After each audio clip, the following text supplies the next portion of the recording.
Assalamualaikum warahmatullahi wabarakatuh. Alhamdulillahi rabbil alamin. Wa bihi nasta'inu ala umuri dunya waddin. Asyhadu an la ilaha illallah wahdahu la syarika lah. Wa asyhadu anna Muhammadan abduhu wa rasuluh. Allahumma salli wa sallim wa barik ala Muhammad wa ala alihi wa ala ashabihi ajma'in. أما بعد قال الله تعالى في كتابه الكريم أعوذ بالله من الشيطان الرجيم يا أيها الذين آمنوا اتقوا الله وقولوا قولا سديدا يصلح لكم أعمالكم ويغفر لكم ذنوبكم ومن يطع الله ورسوله فقد فاز فوزا عظيما.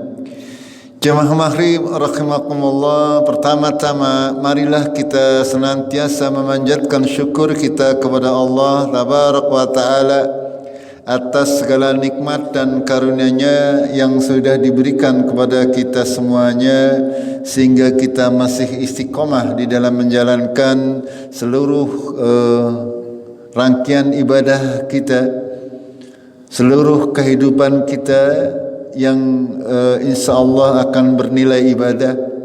Kita jalani selangkah demi selangkah sesuai dengan aturan-aturan syariat melalui pengamalan daripada Al-Quran dan sunnah-sunnah Rasulullah sallallahu alaihi wasallam.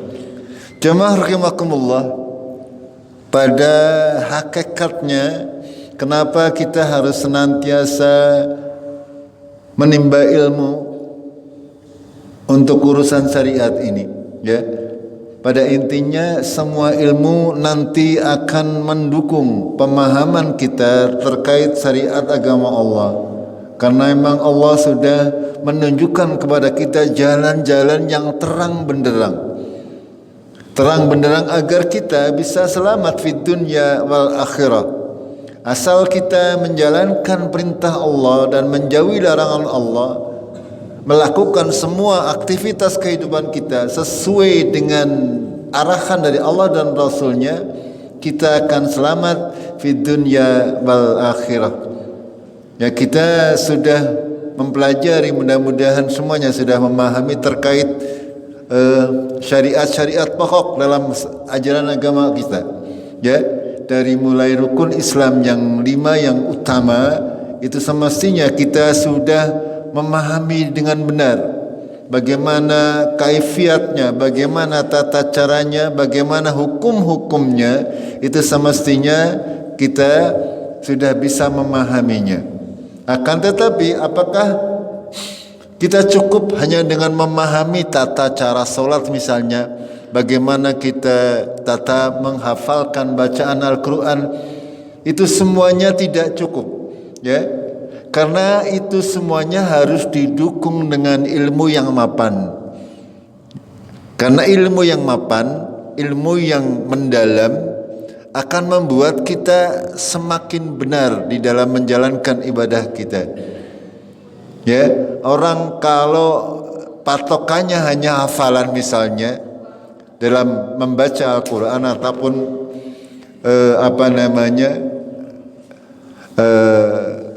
salat berjamaah misalnya, ya, kalau hanya hafalan yang dijadikan patokan, anak kecil juga banyak yang lebih hafal daripada kita, gitu, betul?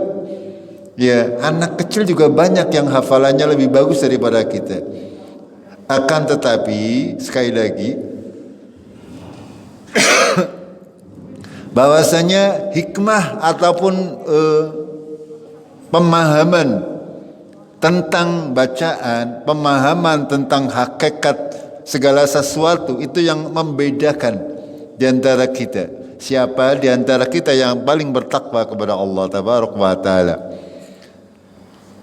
Untuk itu jamaah rahimakumullah, kita harus senantiasa berusaha untuk menambah ilmu kita, ya, terkait pemahaman agama. Karena dengan pemahaman yang benar kita mempunyai yang namanya dalam bahasa Al-Qur'annya basiroh, ya, bisa melihat mana yang benar adalah benar, yang salah adalah salah. Sudah barang tentu itu semuanya juga harus dengan memohon pertolongan kepada Allah tabaraka wa taala. Itu yang harus kita fahami. Jemaah rahimakumullah, terakhir kajian kita bab apa? Ada yang masih ingat? Kelalen nggih? Alhamdulillah kelalen kabeh. Ya, kita terakhir mengkaji terkait dengan kaidah fikih, ya, kaidah fikih. Dalam bahasa Arabnya kawaid al-fikih, ya. Kawaid itu adalah kaidah-kaidah, jamaknya. Kenapa kita harus memahami kaidah fikih? Pada hakikatnya agama Islam ini mudah, ya. Agama Islam ini mudah, tapi jangan dipermudah. Tidak sulit, karena kalau kita memahami kaidah-kaidahnya, nanti kita bisa menerapkan seluruh sendi atau syariat agama Islam dengan cara yang paling mudah. Itu, dengan cara yang paling mudah. Allah tidak pernah memberatkan, Allah tidak pernah membuat kita kesulitan atau berada dalam kesempitan, sama sekali tidak. Makanya kita harus paham kaidah-kaidah yang dirumuskan oleh para ulama mengambil dari dalil Al-Quran maupun As-Sunnah. Ini menjadi kaidah. Kaidah itu berarti apa? Bahasa Jawa nih. Patokan lah ya, patokan kita beragama. Ya, patokan kita beragama. Ketika apapun ajaran yang datang kepada kita, kalau bertentangan dengan kaidah yang sudah disepakati oleh ulama berdasarkan Quran dan Sunnah, maka tidak perlu kita ikuti. Kita bisa menerapkan apa-apa yang kita laksanakan dalam kehidupan sehari-hari, utamanya masalah ibadah, masalah muamalah, masalah keseluruhan. Ya, karena agama Islam ini adalah keseluruhan aspek daripada kehidupan kita, dari mulai bangun tidur sampai tidur lagi. Gitu. Pada beberapa kajian yang lalu kita sudah, kalau tidak salah, mempelajari 3 kaidah. Sudah sedikit membahas terkait 3 kaidah. Yang pertama, bahwasanya Allah tidak memerintahkan kecuali yang sesuatu yang mendatangkan maslahat, mendatangkan manfaat. Ya, kebalikannya, Allah tidak melarang sesuatu kecuali akan mendatangkan mudarat atau bahaya. Itu. Ini kebalikannya. Kalau kita balik kalimat ini, kaidah yang pertama, apapun yang diperintah oleh Allah tabaraka wa taala, yakin saja itu pasti mendatangkan manfaat. Kebalikannya, apapun yang dilarang oleh Allah tabaraka wa taala pasti akan mendatangkan bahaya atau mudarat. Ya, mudarat, maslahat itu manfaat, ya, kebaikan. Kalau mudarat itu keburukan ataupun bahaya. Itu. Ini yang harus kita pegang. Ketika kita menjalankan perintah Allah tabaraka wa taala, semua perintah Allah, tidak ada yang mendatangkan bahaya, tidak ada. Walaupun kelihatannya bahaya, perintah berjihad misalnya, itu kan kelihatannya berbahaya, menghadapi musuh, tapi itu pasti akan mendatangkan maslahat, mendatangkan manfaat. Itu. Ya, yang dilarang oleh Allah walaupun enak, pasti mendatangkan mudarat, mendatangkan bahaya. Segala macam ini sudah pernah kita bahas. Ya. Kita pikir saja, ya, bahwasanya semua yang diperintahkan oleh Allah tidak ada satupun yang berbahaya bagi kita semuanya. Ya, walaupun kita tidak tahu dahulu, misalnya kita diperintah berpuasa, ya kadang-kadang kalau dalam keadaan sehat, jam sanga urung disi, wetenge kemlipik mai kumat, gini betul, sing duwe penyakit, begitu masuk bulan puasa, alhamdulillah aman-aman saja. Ini kayak mbae kulo ibune nyong. Itu ya, apapun yang diperintah oleh Allah pasti mendatangkan maslahat. Jadi pada hakikatnya apa? Apapun yang diperintah oleh Allah kita laksanakan saja. Itu tidak usah banyak pertanyaan, ini kenapa harus begini, kenapa harus gitu. Kebalikannya, apapun yang dilarang oleh Allah pasti akan berbahaya kalau kita kerjakan. Itu. Sesuatu yang diharamkan oleh Allah kalau kita makan, ya akan membahayakan tubuh kita. Itu. Kelihatannya tidak berbahaya. Ya, misalnya kita memakan harta yang haram, kelihatannya nggak bahaya, makanannya enak, roti, ya, apa, sing enak hari ini apa? Hari ini sudah tidak begitu banyak makanan yang enak bagi saya, terutama yang sudah tua, ya, yang sudah senior tua ya, makan daging ya wis. Paling-paling seliliteh ngakeng ya. Sudah tidak seperti zaman dahulu, nikmat sekali. Makan endog saja sudah luar biasa. Itu. Ya. Akan tetapi karena itu bertentangan atau menentang perintah Allah atau menentang larangan Allah, pasti akan berbahaya. Makanan yang kita makan bukan mendatangkan manfaat, tapi mendatangkan mudorot atau mendatangkan penyakit. Itu seperti itu. Pasti itu. Jadi monggo kita harus senantiasa berhati-hati. Ya, ini kita jadikan pegangan. Walaupun pada prakteknya mungkin sangat sedikit ya. Orang yang benar-benar bisa menghindari hal-hal yang subhat, yang haram. Itu. Makanya ini harus senantiasa kita perhatikan ya, hal-hal yang bisa mendatangkan bahaya kepada kita semuanya. Singkat saja, ini ada 3 kaidah yang sudah kita bahas. Yang kedua, hukum wasilah tergantung kepada tujuan-tujuannya. Artinya bahwasanya dalam agama Islam segala macam amalan ya adalah hukumnya, amalan pendahuluan itu hukumnya tergantung daripada amalan intinya. Contoh misalnya seperti ini ya, amalan utamanya sholat, wasilahnya adalah wudu. Ya, wasilah itu penghubung yang menghubungkan atau menyebabkan amalan intinya itu adalah sah ya. Karena kalau tidak wudu maka sholatnya tidak sah. Maka hukumnya itu mengikuti apapun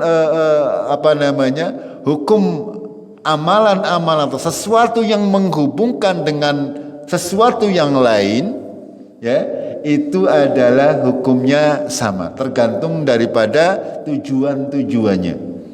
Itu. Ya. Kita diwajibkan untuk menafkahi anak istri. Contoh, wasilahnya apa? Berarti harus ngode. Gina betul? Itu berarti ngode hukumnya apa? Wajib, karena menafkahi anak istri wajib. Itu seperti itu, contoh seperti itu. Ya. Itu contoh. Ya, hal-hal seperti ini harus kita pahami. Sehingga ketika kita terkait dengan segala macam amalan, ini saya kasih contoh yang mudah. Kalau yang contoh misalnya puasa hukumnya wajib. Maka hukum di sebelum berpuasa, hal-hal yang menyangkut puasa adalah sama dengan hukum puasanya. Puasanya mengikuti Rasulullah, cara berpuasanya mengikuti Rasulullah, memulai puasanya juga mengikuti Rasulullah. Contoh seperti itu. Semuanya itu berhubungan. Segala sesuatu yang menjadi penyebab daripada sebuah amalan atau tujuan, hukumnya sama. Itu. Secara umum seperti itu. Sudah kami jelaskan. Yang ketiga, adanya kesulitan akan memunculkan kemudahan. Ini juga harus kita jadikan penyemangat ketika kita sedang down, ketika kita sedang berada terpuruk. Ya. Ketika sedang terpuruk, temut inna ma'al usri yusra. Jadi tenang saja. Nggih, orang Islam itu tenang saja. Ora bakal selawase Arab kangelen ora. Ya, asal itu tadi sabar. Nggih, kita kemarin baru khatam surat Yusuf. Bagaimana perjuangan Nabi Yusuf dari mulai kecil sampai sukses besar menjadi pejabat. Gitu. Dia nabi sekaligus pejabat, nabi yang jadi pejabat. Jarang nabi-nabi, kebanyakan orang biasa. Ya, nabi yang menjadi pejabat itu Nabi Yusuf. Nabi yang menjadi raja adalah Nabi siapa? Sulaiman sama Nabi Daud. Itu aja. Yang lainnya orang biasa. Itu. Bagaimana perjuangan beliau Nabi Yusuf, ya, beserta keluarganya, ya, melewati segala macam kesulitan dengan kesabaran yang luar biasa, tetap istiqomah di jalan Allah.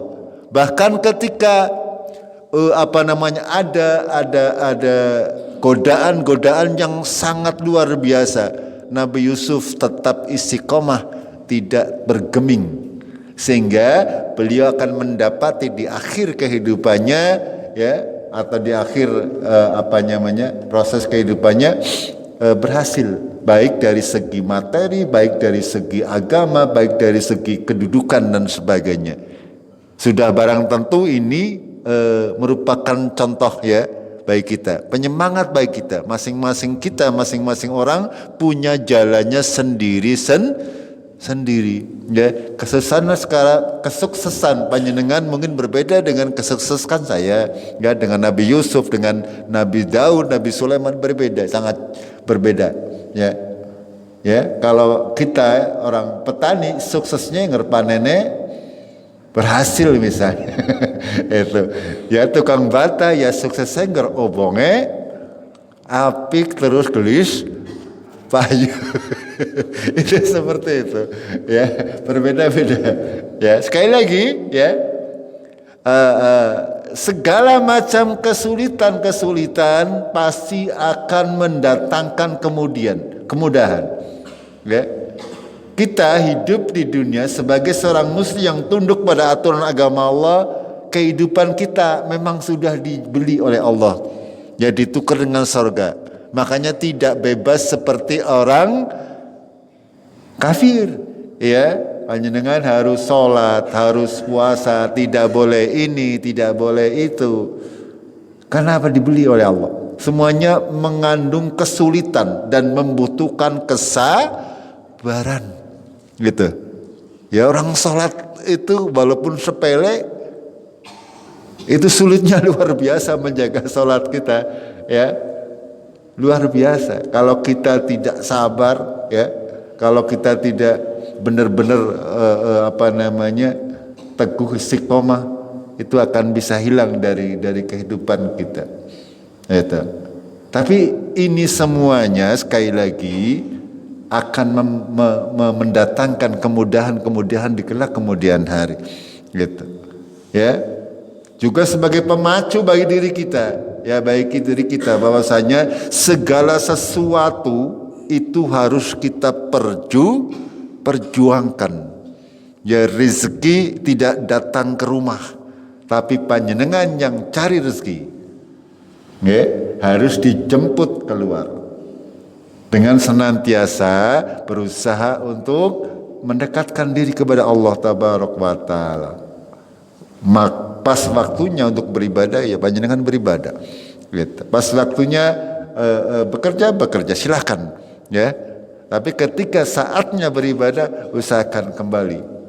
Ini yang akan membuat Allah membuat kesulitan yang kita hadapi, ya, endingnya akan menjadi sebuah kemudahan. Inna ma'al usri yusran.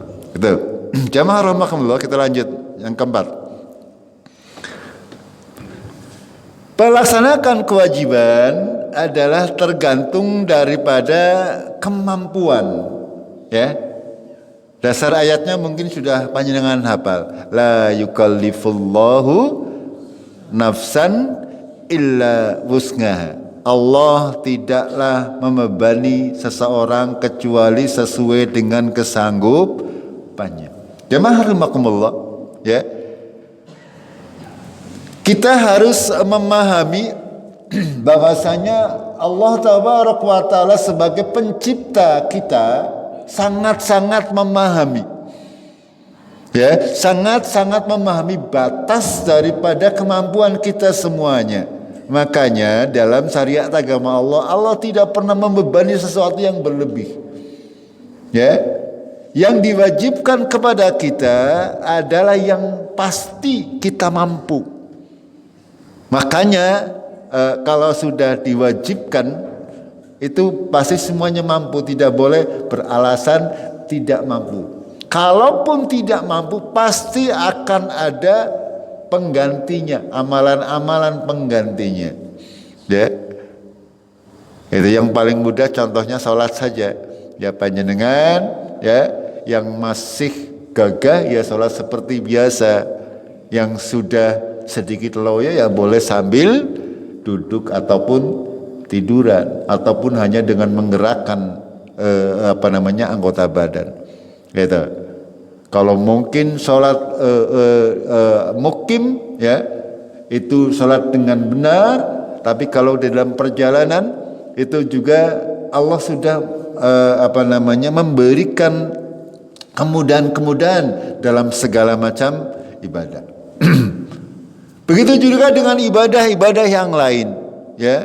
Ketika kita safar misalnya, ketika kita dalam perjalanan, kita boleh mengqasar salat kita ya, dan Rasulullah Shallallahu Alaihi Wasallam senantiasa mengqasar salatnya ketika berada dalam safar.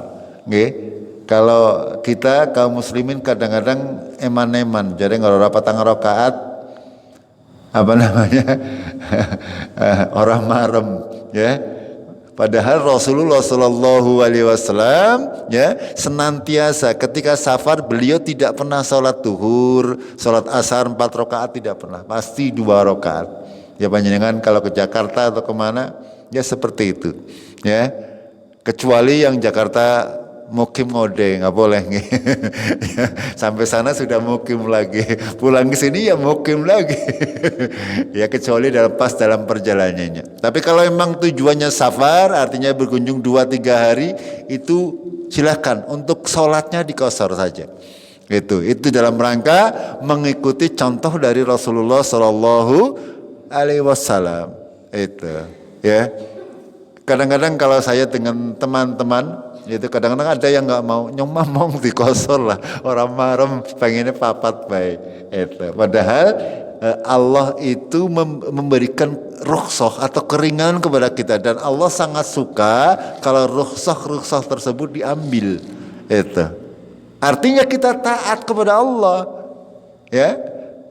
Kalau ngeyel lanjut papat baik berarti tidak menghargai pemberian daripada Allah tabaraka wa taala.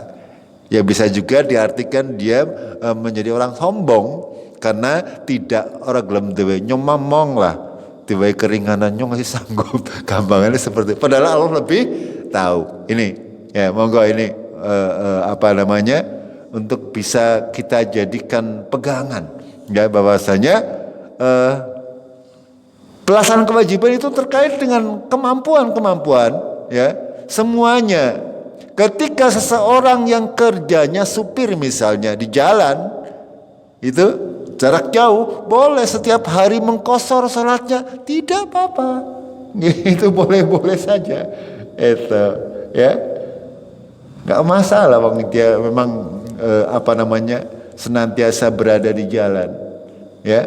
Ini semuanya jamaah rahimakumullah, Allah itu sudah sangat tahu dengan kemampuan kita semuanya, sehingga apapun yang diperintah oleh Allah pasti semuanya akan ada cara Allah untuk agar kita bisa menjalankannya. Itu. Dalam Al-Quran Allah berfirman, fattaqullaha mastata'tum, ya, bertakwalah kepada Allah semampu kalian, ya, sekuat kalian. Artinya kadang-kadang orang nyong kuat ya, bukan seperti itu nggih maknanya. Artinya yang wajib kita laksanakan, ya, wajibnya sholat 5 waktu kita jalankan 5 waktu, ya. Akan tetapi ya boleh kita menjalankan sesuai dengan kemampuan fisik kita. Bukan berarti wajibnya 5 waktu kita kerjakan, yang mampu mung 1 waktu tok. Ya misalnya maghrib tok lah. Itu bukan seperti itu. Artinya kita menjalankan sesuai batas kemampuan kita. Seperti apa? Kalau kita masih mampu berdiri lama, silahkan untuk salat berdiri yang lama. Ya kalau kita mampunya salatnya sebentar misalnya, ya karena kakinya sudah tidak mungkin dan sebagainya, itu boleh diberi keringanan-keringanan oleh Allah. Ini maksudnya fattaqullah mastata'tum. Ya, dalam segala macam hal, dalam hal sedekah, dalam hal apapun juga. Allah senantiasa tidak pernah membebani kita. Dari Rasulullah sallallahu alaihi wasallam beliau bersabda, "Idza amartukum bi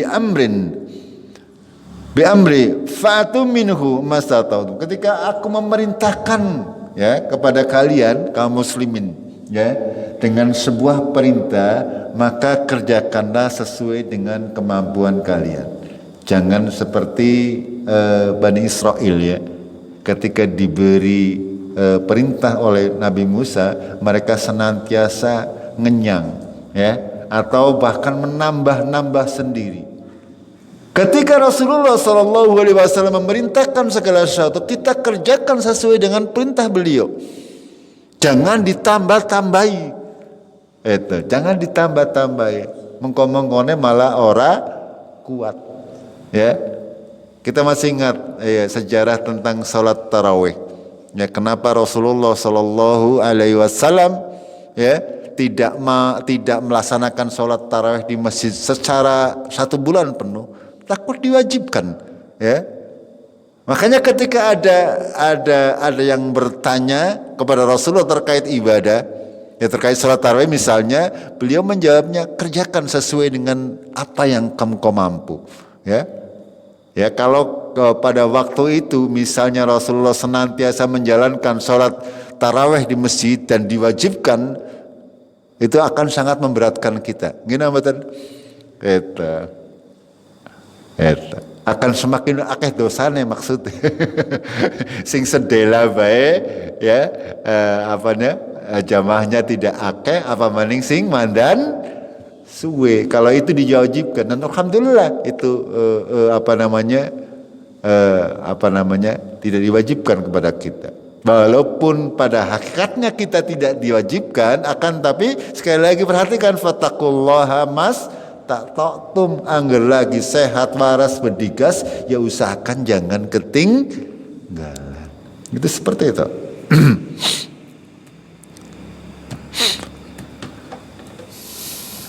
Jamaah rahimakumullah, bahwasanya Allah tabaraka wa taala contoh lagi di dalam masalah halal dan haram makanan.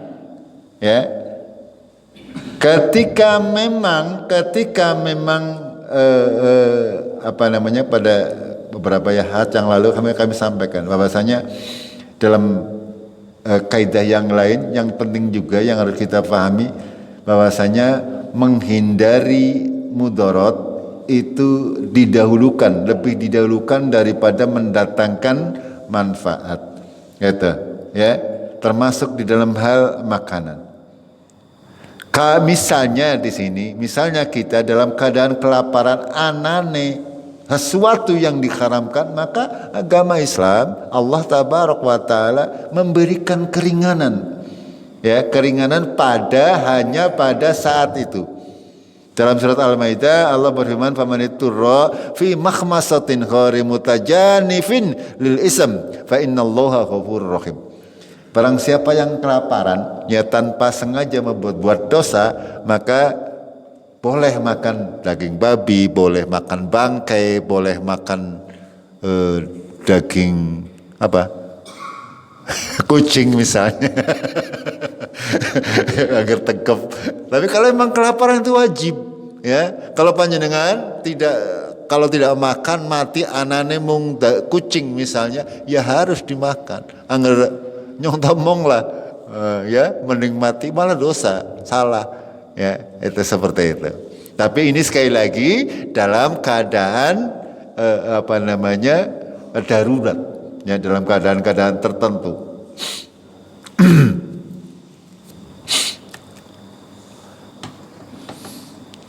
Dalam ayat yang lain Allah berfirman, "Wa ma lakum alla ta'kulu mimma dzukira smullahi 'alaihi wa qad fassala lakum ma harrama 'alaikum illa ma turrirtum ilaihi." Ya.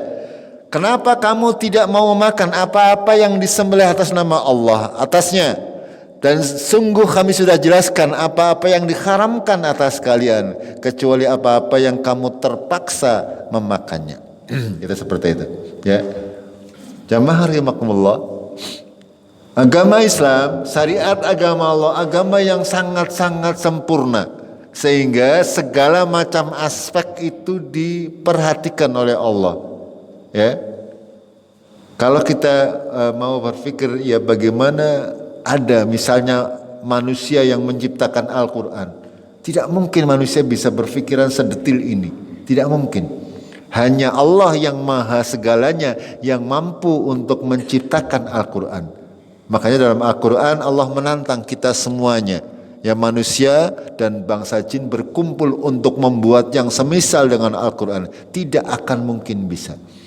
Ya. Al-Quran mengandung segala ilmu dari mulai awal sampai nanti akhir. Apa kesudahan daripada kita semuanya ada dalam Al-Quran, dan itu yang harus kita yakini. Jamaah rahimakumullah,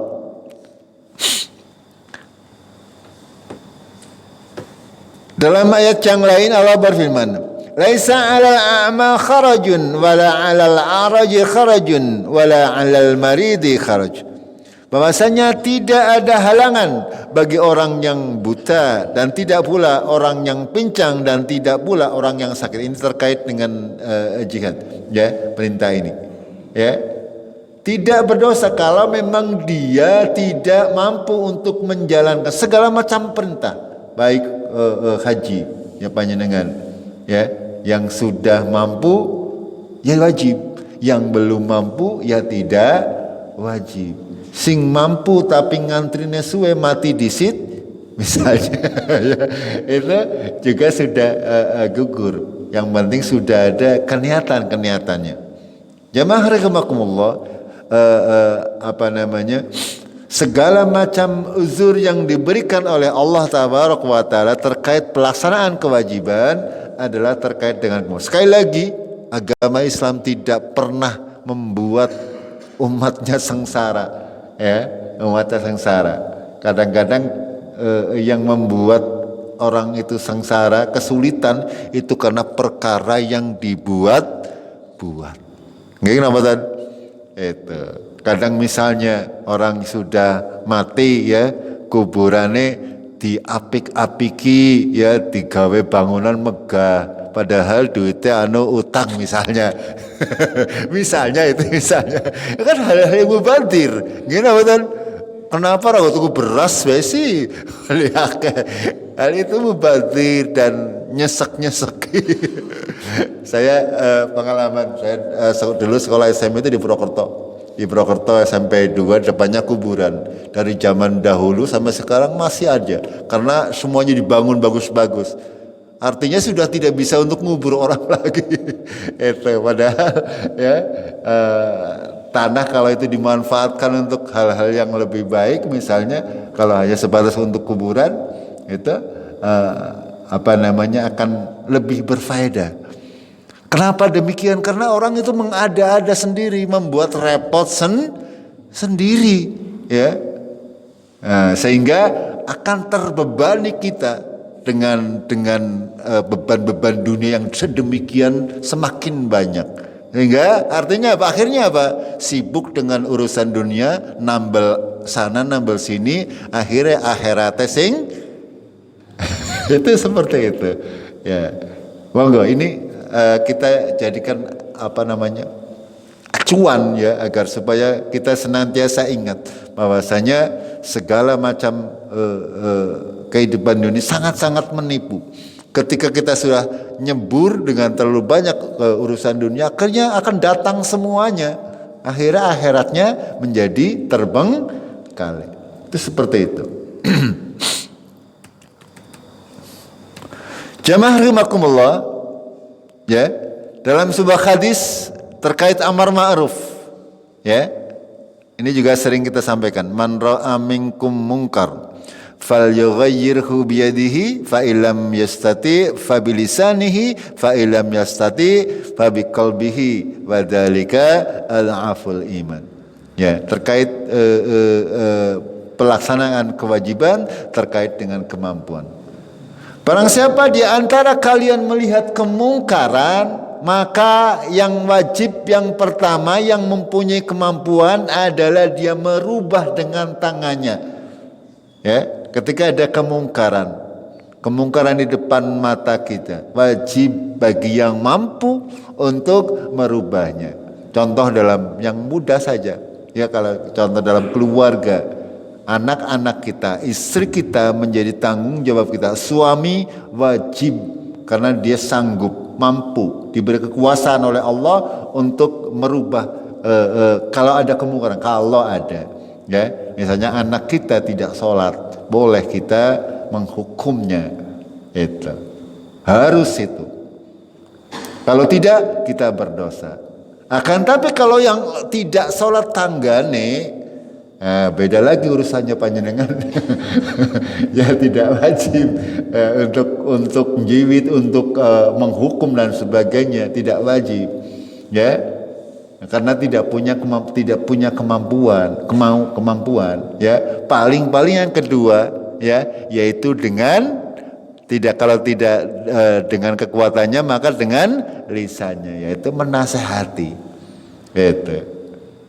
Kalau ada kemungkaran seperti itu, urutannya seperti itu, sesuai dengan kemampuan kita.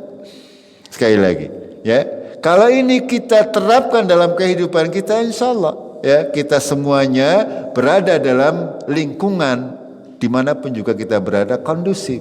Ya, ketika ada kemungkaran tidak dijoraken, padahal kita mampu. Ada orang main judi depan kita misalnya, kalau panjenengan mampu, larang, ya. Nggak perlu diobrak-abrik. Kalau memang mampu dan tidak lebih besar bahayanya. Ya, kalau misalnya perteluan ada perjudian panjenengan obrak-abrik, ya bahayanya besar, panjenengan debu-gebong si pirang-pirang, ya. Ya, itu kita berbicara kemampuan itu seperti itu. Kalau ada orang minum itu misalnya, kalau di lingkungan sini saya berani, ya, saya berani sampai kapanpun berani. Tapi kalau di luar sana tidak berani, tidak punya kemampuan. Itu contoh seperti itu, ya. Begitu juga hal-hal yang lain. Tapi sekali lagi, ya, ketika kita tidak mampu di luar kita tidak mampu dengan tangan, maka kalau mungkin lisan juga orang wani, ya minimal hatinya. Itu walaupun itu kata Rasulullah apa? Al-aful iman, selemah-lemah iman.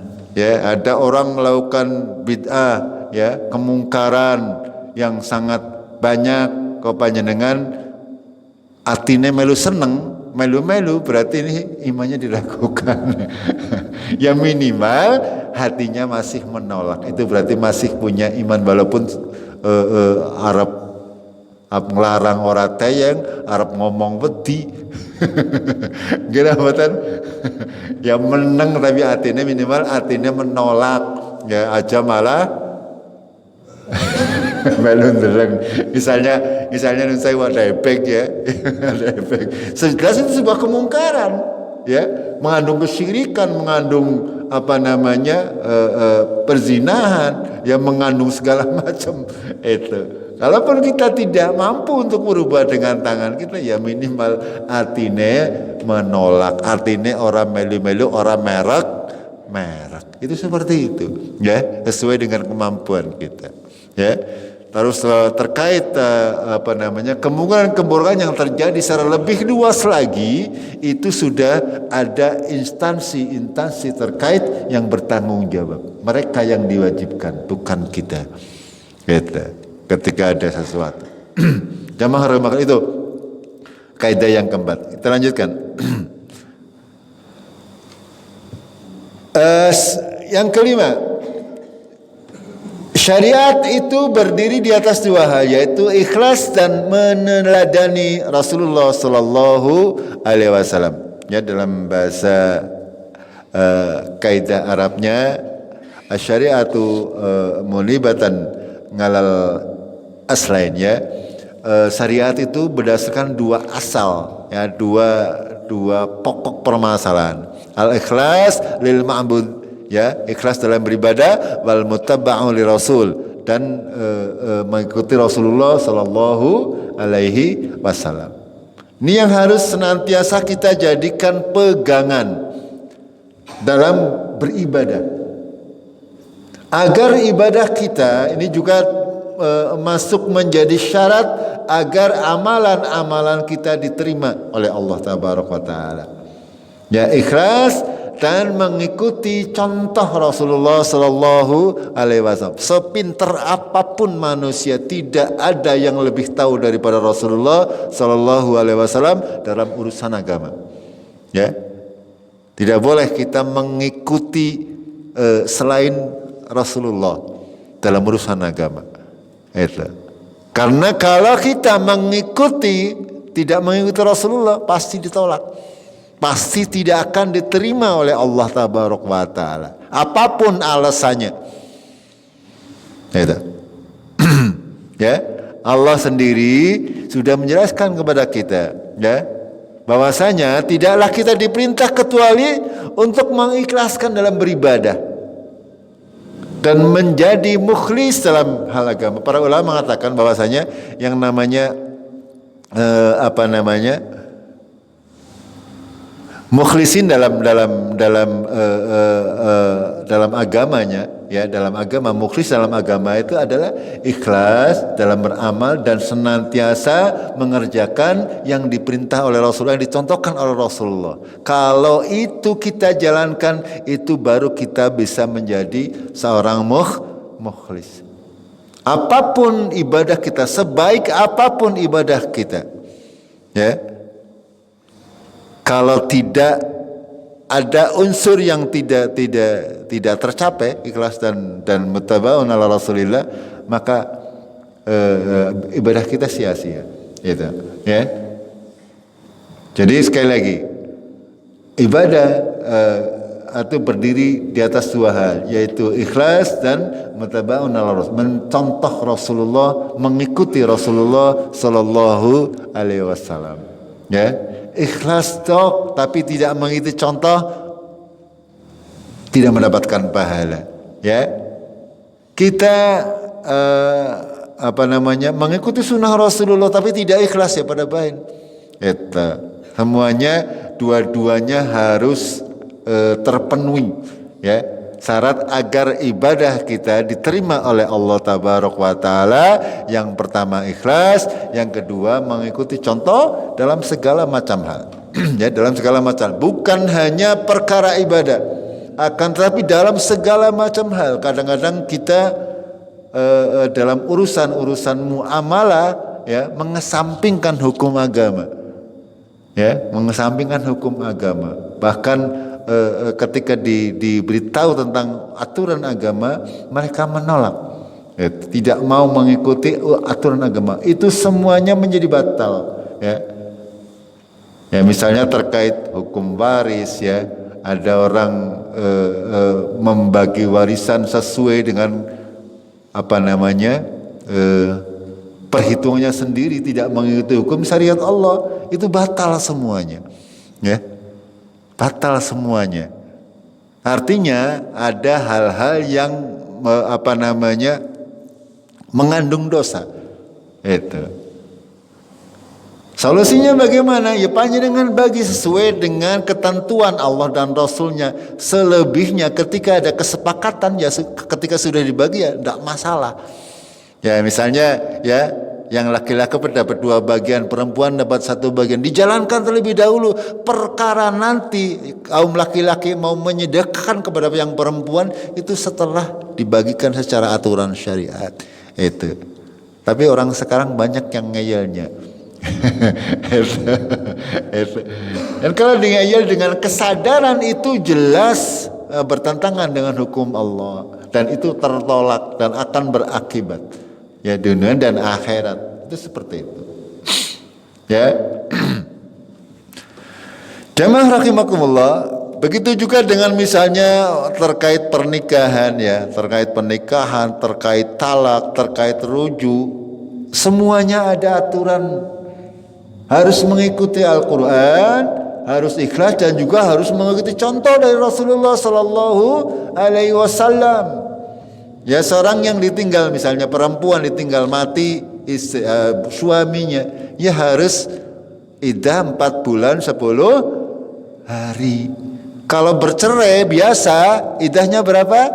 3 kali masa kuru, 3 kali haid. Itu selama itu tidak boleh diapa-apain, bahkan tidak boleh berdandan. Artinya muslep nang omah. Ya, keluar hanya untuk keperluan-keperluan.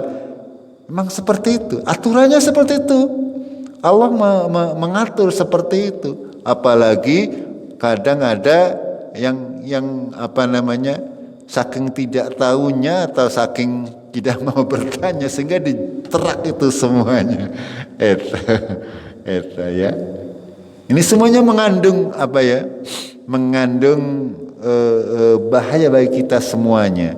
Ketika kita melanggar perintah Allah, pasti apa yang kita lakukan akan berdampak. Pasti akan berdampak. Jamaah rahimakumullah. Ya, dalam Al-Qur'an Allah berfirman, "Wa ma atakumur rasul," apa yang diberikan oleh Rasul kepada kalian. Ya. Fakhudhuhu wa manahakum anhu fantahu. Apa yang dilarang oleh Rasul, ya tinggalkan. Allah sendiri memerintah seperti itu. Kalau kita tidak mau mengikuti Rasulullah Sallallahu Alaihi Wasallam, itu bagaimana? Ya, Rasulullah yang diperintah langsung oleh Allah. Allah sendiri memerintahkan kepada kita untuk mengikuti Rasulullah Sallallahu Alaihi Wasallam. Yang diperintah kita kerjakan, yang dilarang kita tinggalkan. Itu. Rasulullah pasti kalau berdasarkan riwayat yang benar, yang sahih, tidak akan bertentangan dengan Al-Quran. Sehingga jamaah rahimakumullah, agar supaya kita senantiasa mengerti ketika kita mau menjalankan sebuah ibadah, ya kita harus yang pertama kita meyakinkan bahwa ibadah tersebut adalah benar-benar yang dicontohkan oleh Rasulullah Sallallahu Alaihi Wasallam. Ya, kalau tidak dicontohkan oleh Rasulullah aja wani-wani. Pada prinsipnya seperti itu. Ya, karena itu semuanya kur kesel tok paribasane. Ya, kita beribadah tapi tidak mengikuti contoh, semuanya pasti akan ditolak oleh Allah Tabaraka wa Ta'ala. Jamaah rahimakumullah, itu kaidah yang kelima. Insyaallah ini banyak sekali hal-hal terkait syariat yang harus kita pahami agar supaya kita tidak mudah goyah dalam beragama, ya tidak mudah goyah. Ketika kita punya ilmu yang kuat, yang pemahaman yang kuat, ya. Karena kalau yang tua-tua kan rapu diapalna, kalau ngapalna kaidah 1/5 ya bingung. Itu, tapi yang penting hatinya sudah paham, ya, memahami. Ketika diajari seperti ini sudah tahu mana yang cenderung benar, mana yang tidak. Dengan bekal basirah tadi, dengan bekal pemahaman agama yang benar dari Allah dan Rasulnya. Mudah-mudahan yang sedikit ini bisa menambah timbangan amal soleh kita kelak yaumul qiyamah. Kita akhiri dengan kafaratul majlis.